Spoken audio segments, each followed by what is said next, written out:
Hi class, just wanted to quickly go over arrays and vectors and a little bit of try-catch statements, so exception handling, which you should be going over here in week 4. I just wanted to just go over, arrays. You should have seen this before in a previous introductory course to C++, but I just want to go over it one more time. You are reading about it.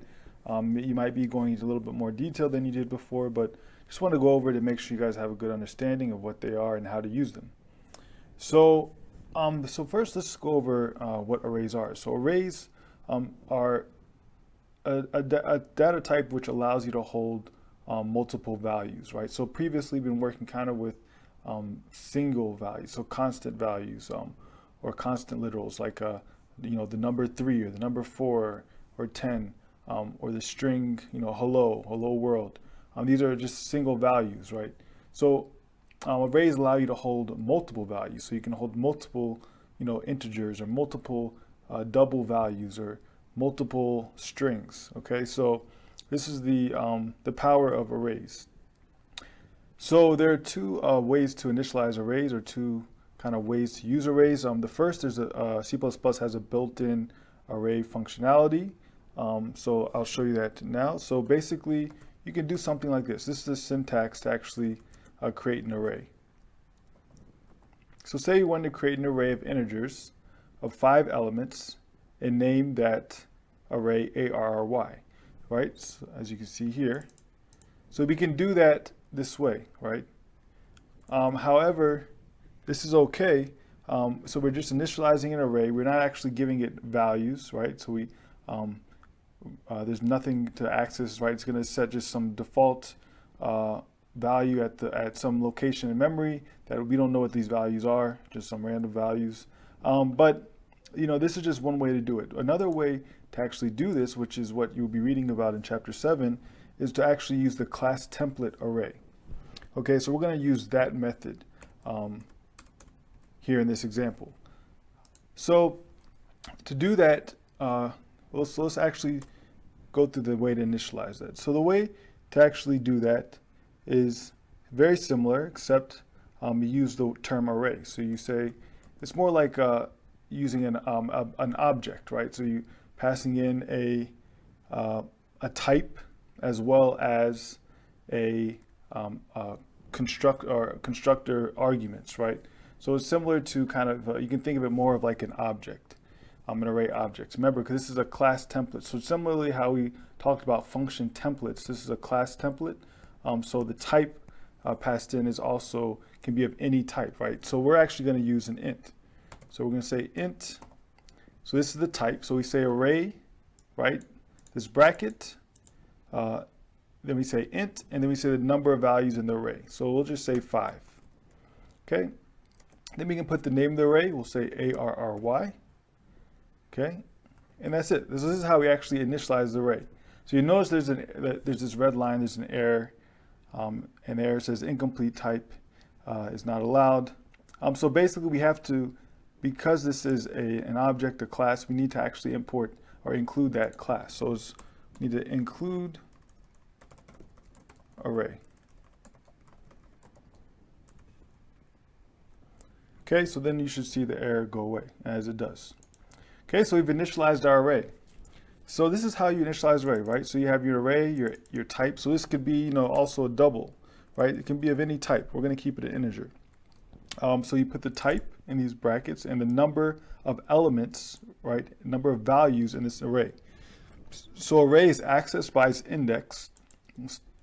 The index always starts at 0, and the values at those indices are called elements or values, right? So these arrays can have multiple values. Okay, so let's actually show how we can access these values using the index of the array. So what we can do is we want to create a loop, right? The loop is the best way to kind of access every individual element in the array, right? So to actually access, before going into loops, we can actually access a value at a specific index by doing this. Array, and then the index that we want to access. So maybe it's 2. And so this is how you actually, so we're not going to actually do anything with this, but this is how you access a value at a specific index of the array. Okay, so remember that an array, again, the index starts at 0. So because we have an array of 5 values, right, the indices are going to start at 0 and go to 4. 0, 1, 2, 3, 4. That's 5 values. Okay, so if we did something like this is out of bounds, right? This will give us an error. There is no index of 5. There's only 5 values, 0, 1, 2, 3, and 4. So the max index is 4. Okay, so this is okay. But we can't do anything above 4 or below 0. Okay, so let's write a for loop that actually iterates through each value in the array. So we've gone through for loops before. So you say for int I, and we can initialize I to 0 by doing this. I is less than, so the way we can access the number of elements in the array is by saying the array name dot size.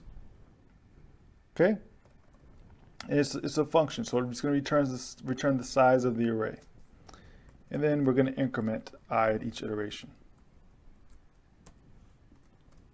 All right, so initialize I to 0. This is going to be the index. The index is going to go up to, remember, it's going to go, we don't want it to be equal to, because otherwise it's going to allow I to hit 5, because 5 is the size of the array. But we don't want that because this is the index, right? The index cannot, the index is going to from 0 to 4. So we want it to be less than 5. We want it to get to 4 and then stop. We don't want it to get to 5, otherwise it will cause an error.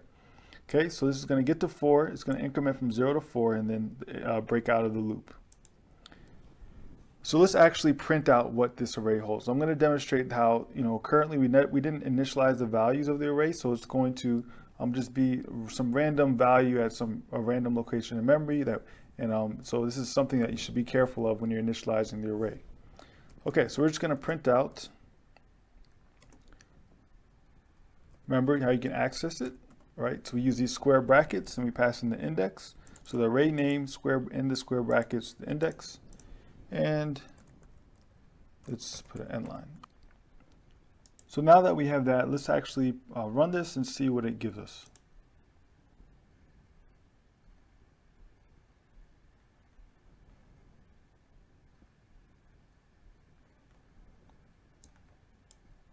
Okay, so there you go. It printed out these 5 random values. Remember, we never initialized the content, the values of the array, so it's going to give us these random values at some location of memory that the array was stored. So let's actually initialize these values. Okay, so there's multiple ways we can do this. So we can use the for loop, so we can actually, set the array values. So we can say array I is equal to maybe anything, maybe 0. Okay, so this is going to set the value at index I of the array to 0. Okay, and it's going to do this for each index I. So from 0 to 4, it's going to set the value to 0. And then it's going to print it out. So let's make sure this does what we expect.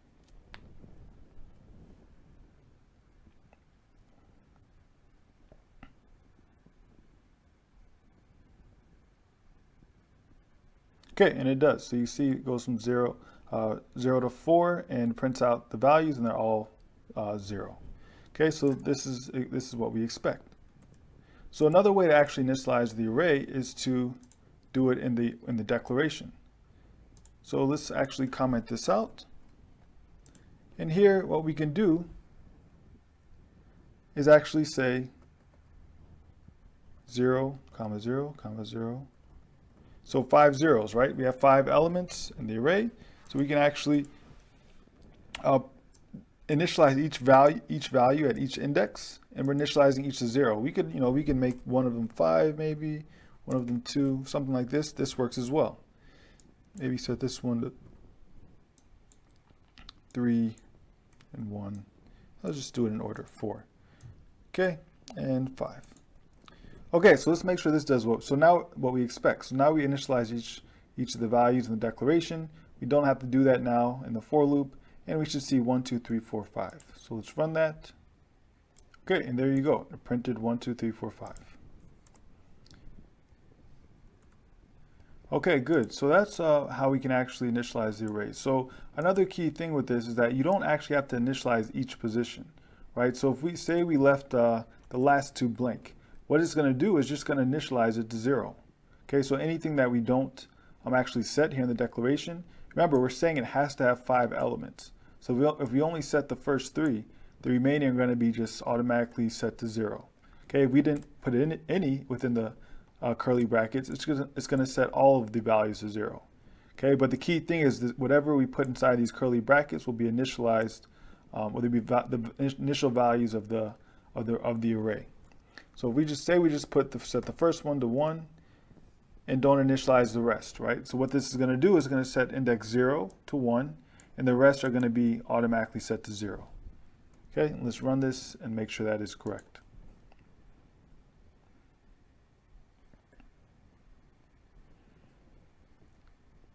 Okay, there you go, 1 and then the rest are 0.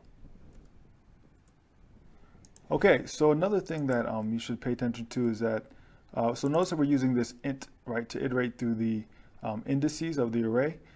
So another type that C++ has is called CIS-T, and it's just, it's nothing, you don't use it any differently. It's just another type, just like an integer, but it's meant to work with arrays, right? It's optimized for accessing arrays and using it as the type to index arrays, right? To access different elements of an array.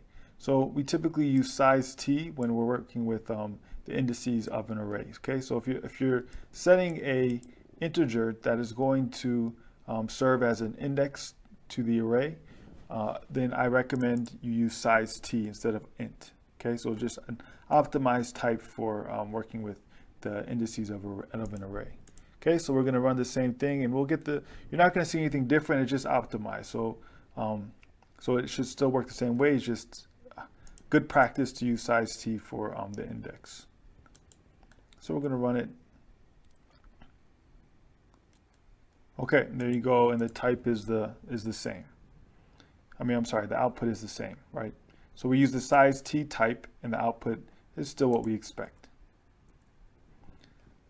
Okay, great. And so remember, the values in this array are integers, right? So we can manipulate these values in any way that we want. Maybe we want to do something like this. Maybe initialize them to 2, and then here we multiply the values by, let's just square them, right? Array I. So we're going to multiply them by itself, okay? And maybe we'll just set this to I. Okay, so we're setting the values to the index, right? So the first one's going to be 0, the second 1, third 2, etc.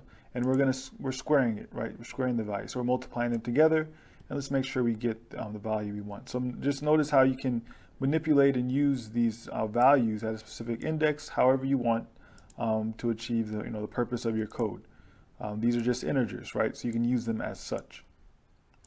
So let's run this. And there you go. Here's the output, 0, 1, 4, 9, 16. So the first index is 0. It's squaring 0. You get 0, 1, squares 1, you get 1, 2, squared 2, you get 4, 3, squared is 9, 4 squared is 16.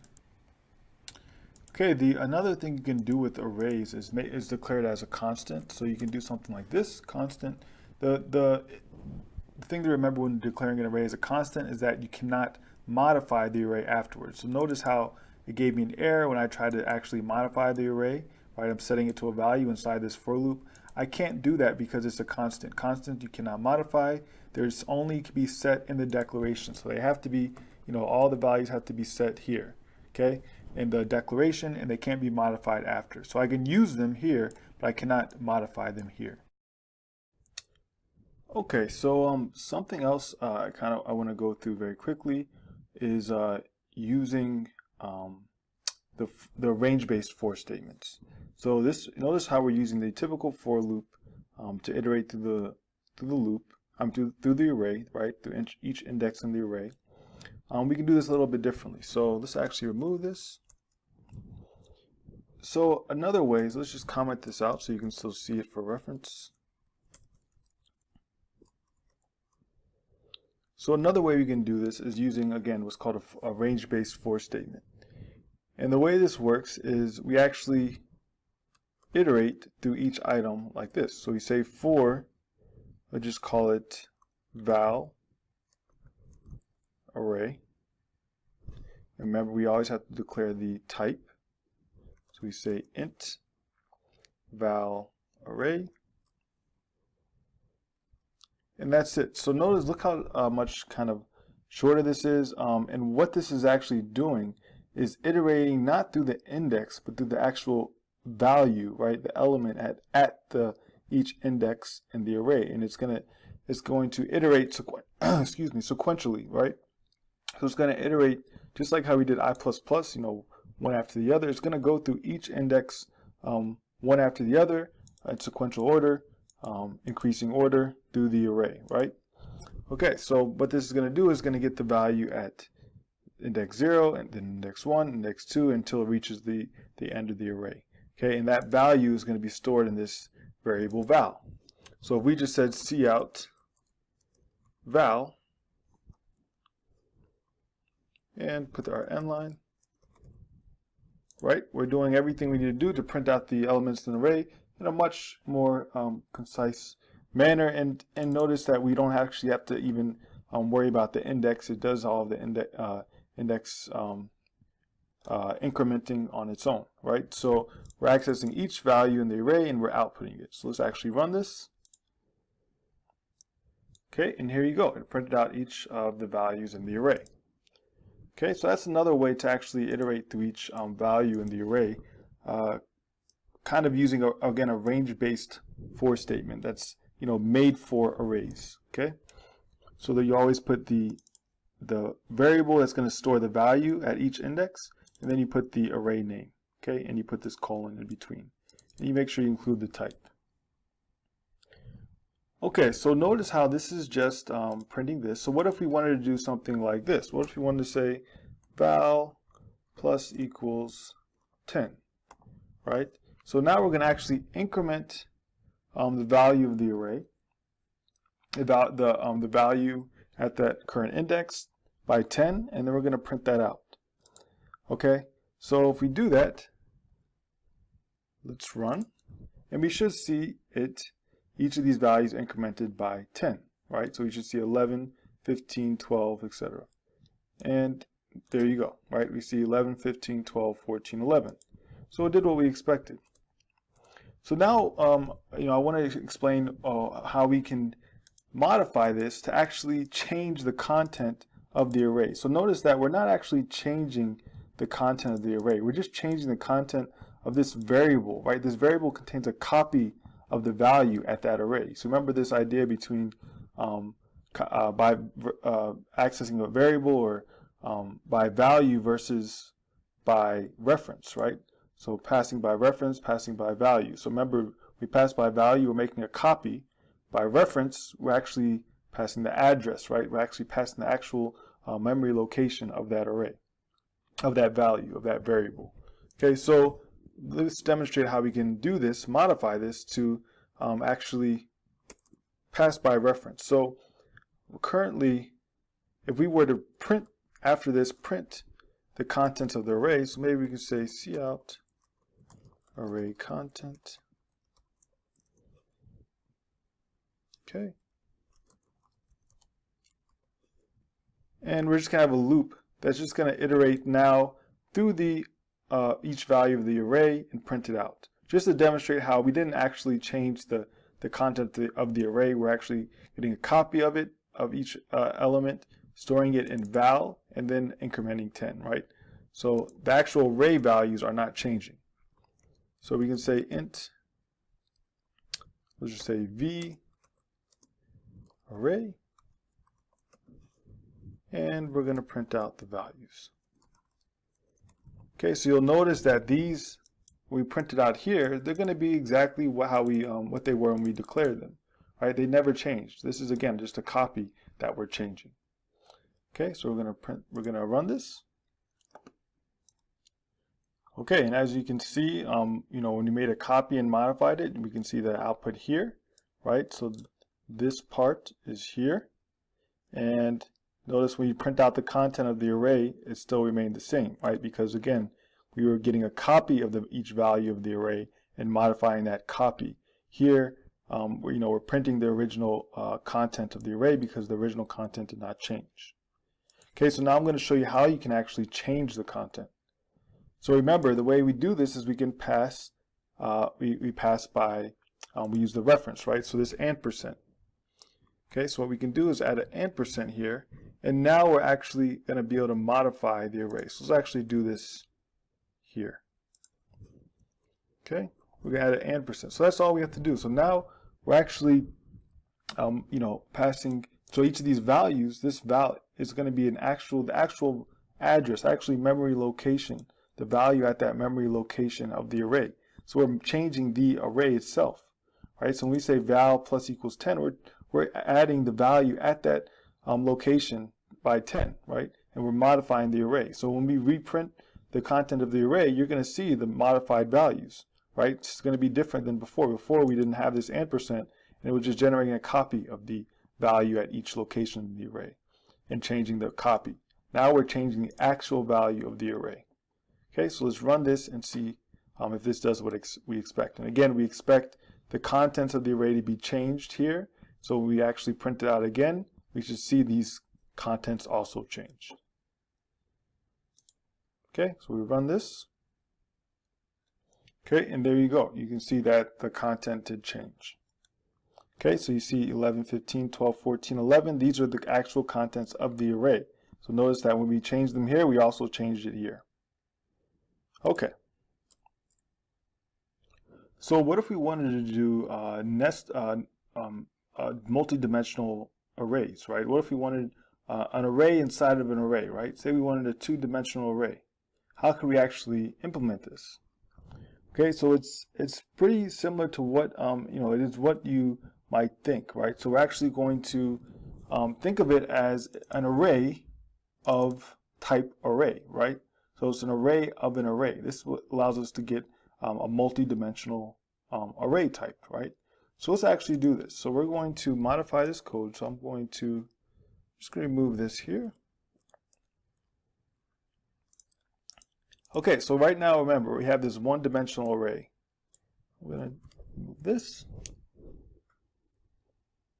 Okay, so what we want to do is actually change this to now be an array inside of an array. So that we're going to make this an array of integers, and maybe it's going to have 2 values. Okay. So now we have, maybe we can look at it like this. Okay, make sure we have a correct number of brackets. Oops, don't need this. Okay, so there we go. So we have an array, array type here, right? So it's an array of an array type, and this array is an array of integers. So basically, it's an array of it's two-dimensional array of arrays containing 2 values, right? So it's 5 arrays containing 2 values per array. All right, so you can look at this as like a 2 by 5 array, 5 by 2, whichever way you want to look at it. Okay, so I would look at this as an array of 5 rows and 2 columns. Okay, so you can think of these as 5 rows and 2 columns. So basically, each row is its own array of 2 values or 2 columns. Okay, and each of these are integers. And we can also initialize them the same way, right? So maybe we can say, maybe let's call this multi-array. And we can initialize it similarly, right? So what we can do is actually say, so notice that this is a 5 rows, right? Or 5 arrays of 2 values per array. That's a total of 10 values. So when we initialize them, we can initialize them. Maybe we'll start at 1, 2, 3, So we have to have 10 values. Oops. Okay, so 10 integers. So just remember, these two are going to be part of the first array, right? These two are the second array. These two are the third array. These two are the fourth, and these two are the fifth array. Okay, so we can put them all in one set of curly brackets, but just note that each of them are going to correspond to different arrays, within the array. Okay, so these are arrays of 2 values, and there's 5 of them, so this is going to be 10 values. Okay, and so this is how we can declare a multi-dimensional array, a 2-dimensional array. Okay, so how can we actually print out the values of each of these, each of the values of this 2-dimensional array, right? So we can use this range-based for statement again, and basically what we're going to have is a range-based for statement within a range-based for statement. So this is a nested for loop, right? We have a for loop within a for loop. All right, so remember, we're going to think about this as 5 arrays, right? And each of these 5 arrays has 2 values. Okay, so it's a 5-row by 2-column 2-dimensional array. So what we're going to do is have a for loop that's first going to access each of the 5 arrays. Okay, so what we're going to do is let's change a few things. So we're going to change this. Remember, this is the actual element of the array. So the element of this outside array is actually an array. The type is an array. Okay, so we're going to just call this row array. So basically each row can be thought of as an array of 2 values. So we're going to say row array, but it's not an int, it's an array. However, rather than having to type out array, int to all of that, what we can do is use this term called auto. So this is a C++ capability where basically the compiler will automatically detect the type that it should use for row array. Okay, so that way you don't have to actually specify it. It's smart enough to know that the type is an array int2, right? And you can use this for 1-dimensional arrays as well. The array that I previously showed. Okay, so we used auto to actually, rather than having to actually type out this whole thing. And this is also good when, maybe this is you're working on your program, and maybe this may change, depending on, what you want to implement. Say you go back, you want to modify your code. Rather than having to modify the type in every single location that it's used, you just use auto, and this is automatically going to modify the type, based on how the compiler detects which type to use. Okay, so this makes it more of an automatic way of actually determining the type. All right, so we put auto row array. So this is going to get each row array, so each of the 5 different arrays, right? Because we have 5 arrays, and each of the arrays has 2 values. Okay, so within here we have our nested for loop. So we're going to have another for loop that's going to iterate through the 2 values of each of the row arrays. So we can say for, and we can use auto again, right? So this is going to be the integer. We could say int, but we're just going to use auto again, and we're maybe going to call this val row array. Okay, and then our curly brackets, and we're going to print val. Okay, maybe we're just going to print like this. Okay, so this is basically going to, let's actually print this out. So we're going to print out a new line at each row. Okay, so all right, so let's look again what this is doing. This is a nested for loop. It's printing out each of the values of the array. So when we print this, we should see each of the values of the array printed out. Okay, and we're going to run it. And you can see that it prints out, right, each row of the array, which is 5 different arrays, right? Each row is a different array of 2 values. So 1, 2, 3, 4, 5, 6, 7, 8, 9, 10. Okay, so it does what we expect. That's how you use multi-dimensional arrays. So the next item I want to go over are vectors. So vectors are very similar to arrays, except the key difference between a vector and an array is that a vector is dynamic. It can be changed. The size of the vector can be changed, right? So with arrays, when you set the size in the very, when you declare the array. However, you can't change the size. So you can use maybe the first two elements of the array, but you can never change. If you set an array of 5 values, you can never change that size of the array. You might want to only use the first two, but that array is always going to have 5 values, right? There's never more, never less. Vectors, however, you can modify the size of the vector, right? So the vector can initially be 1 value, and you can increase the size, or you can decrease the size. So let's actually declare a new vector. So we do it similarly to how we declare an array. We say vector, and we say int. However, we don't put the size, right? Because remember, for the size is it's only for arrays, because arrays have a fixed size. Vectors do not have a fixed size, so we actually don't specify the size. Then we can say new vect. And we put the number of elements that we initially want, right? Maybe we initially want 5. And what it's going to do is initially set these 5 values to 0.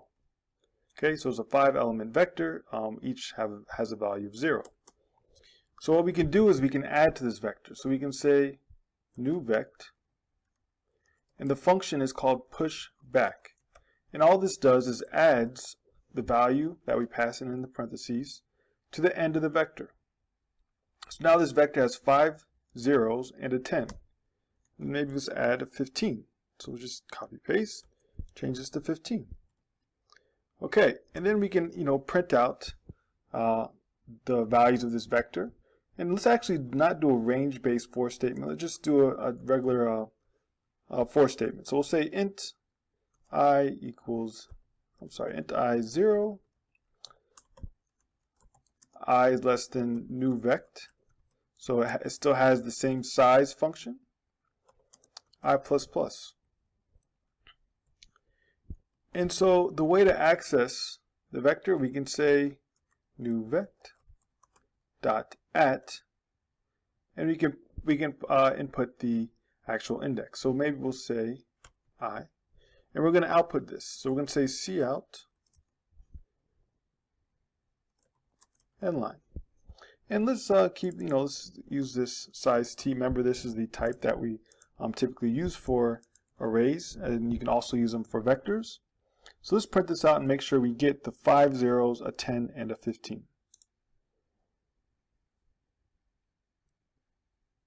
Okay, and as you can see, it prints out the 5 zeros, the 10, and the 15 that we added. Okay, so it does as we expect.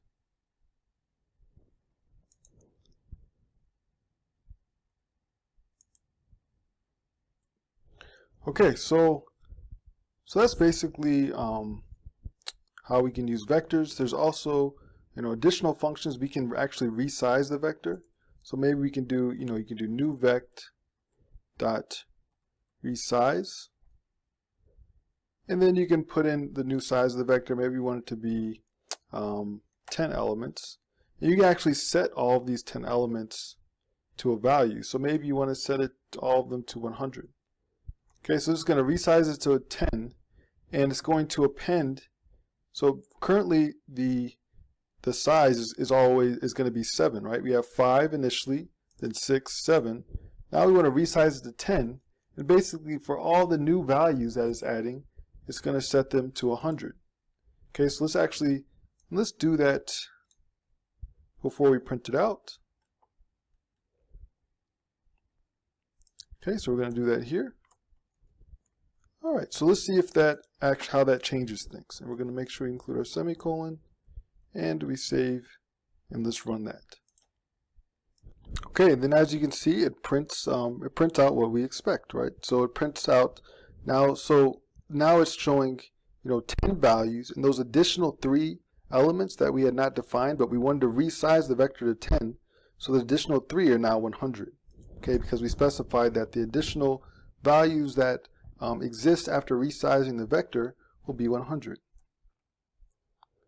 Okay, we can also resize it to smaller values, and basically it's just going to resize the array and basically delete all the values that are not within this in the size. So if we were to resize this to back to 5 elements, right, it would actually just delete these 10 and 15, right, and resize it back to 5 and keep those set as 0. Okay, we could resize this to 6, and it would then delete this 15, right, and then it would keep the 5 zeros and the 10. Okay, so what if we can, so another way we can actually access the values in a vector is the same way we do with arrays. So let's actually do something different. I'm going to remove this, and we're going to just output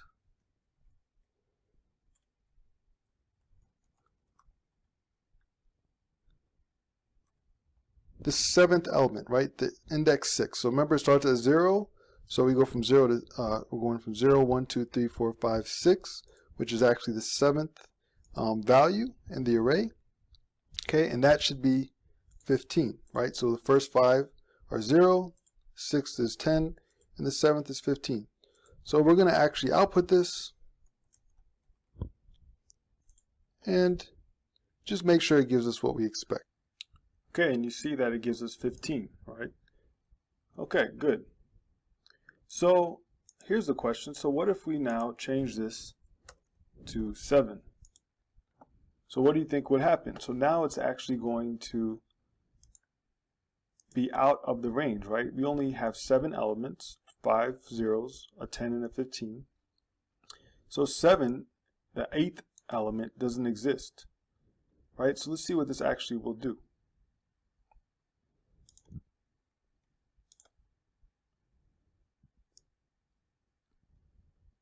Okay, so you see that it actually created this runtime error and said out of range, right? This vector subscript is out of range. Okay, we're going to just ignore this and ignore.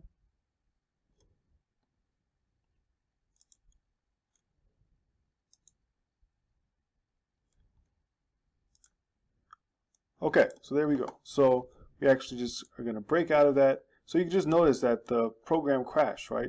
We try to access a value that's out of the range, and the program crashed. So this brings us to exception handling. So the power of exception handling is that it allows us to catch errors as the one we just saw, and instead of just crashing the program, right? Say this is a user that's using a program and they try to access a value of an array that doesn't exist, or is outside of the range. An index is outside of the range, and instead of making the program crash, we want to handle that exception, right? We want to be able to catch that exception and allow the program to continue to run. Maybe we output an error to the user saying you have entered an invalid index, please try again, or something like that, right? Something to allow the program to continue to flow without the program crashing and all these error boxes popping up, what you just saw before. Okay, so this is the power of exception handling. So the way we can do this is what is called try-catch blocks. Okay, so we're going to actually implement a try-catch block, and you'll be reading about this in Chapter 7. You should have read this in Chapter 7 as well. Okay, so this is how you do exception handling. So what we can do is first we say try. Okay, so we're going to try to output this. So let's actually maybe make this a variable. Call it IDX. And we'll say int IDX equals 7, right? So it's outside the range. So basically it's going to try to output, right, the value at this index. Let's keep it outside the range, 8. Okay? And then we need a catch. So a catch is basically going to catch the error. And the type of error is called out of range, right? This is a built-in error type of C++. And we want to use the ampersand, and we can call this maybe out of range, OOR, okay? So what we did here is basically this is the type of error that we want to catch. We're going to catch the out of range error, okay? and we're going to call this error OOR, and we want to just do something when this error happens. When C++ sees that there's this out of range error, it's going to catch the error and do whatever is inside of this catch block. Okay, if there's no error, it's going to do what's inside the try block. So basically it tries this. If it's successful, good. It skips the catch block and keeps executing. If it's not successful, if there's an out of range error, it's going to catch that out of range error and do something that we specify. So maybe we want to specify there was an error, and you can actually output the actual error by saying or.what. Okay. So this is a function that basically will print out the type of error for this out of range type, right? So this is a function of this out of range type. Okay. So this is an error that, again, is a built-in type, error type. Okay. And we're going to use that to actually catch the error and do something with the program. Okay. So this allows you to catch the error before, crashing and outputting these boxes that the user can no longer run the program, right? Instead, we want to allow them to try to do something. If it's successful, then it's going to continue throughout the rest of the program. If not, if there's an out of range error, it's going to catch that out of range error and do something. What this is going to do is just print out there was an error, okay, rather than having the program crash. Okay, so let's run this. So remember, we're trying to access an index that's outside of the range. So we say IDX equals 8. The 8 is outside of the range. It's going to try this. It's going to realize that it is out of the range. There's an error. But instead of crashing, it's going to catch that error, the out of range error, and just print out this message. Okay, so much smoother way to handle errors. Okay, and allow the program to continue to run if we wanted it to. So one more thing, just to be aware. So actually, I'm going to change this back to this .at function. Okay, so we're going to use the .act function. So it does the same thing, except the key thing with this .at, it allows us to actually catch this out of range error. Okay, so it actually will generate this specific error. Okay, so we're going to use this .at index to actually access the value at the index. So remember, it's out of the range, so it should give us an error instead of crashing the program. So let's run it. And there you go. So you notice that the program did not crash this time, right? Before we saw the error box pop up and we had to try to break out of the program, break the runtime, everything. So this instead allows the program to continue to run even though that error was generated. So it catches that error and allows the program to continue. Okay, so you can notice that it outputted there was an error, and that or.what is invalid vector t subscript. So basically it's an invalid subscript or index for the vector. All right, so this is how you can use try catch blocks. These are very important and very useful for handling users' mistakes. You don't want to expect the user to always enter the right value, right? You can have try catches to maybe catch the type. So maybe if the user is supposed to enter an integer and instead they enter a string, you can catch that and just allow the program to continue to run instead of crashing the program. Maybe you're going to multiply that number, but the user entered a string and it crashes the program when it tries to multiply a string, right? But instead you can just do a try catch block that will catch that error and then allow the user maybe to get another attempt to enter a number or notify the user they should enter a number, etc. Okay, so this is the idea of try catch blocks. I hope all of this makes sense.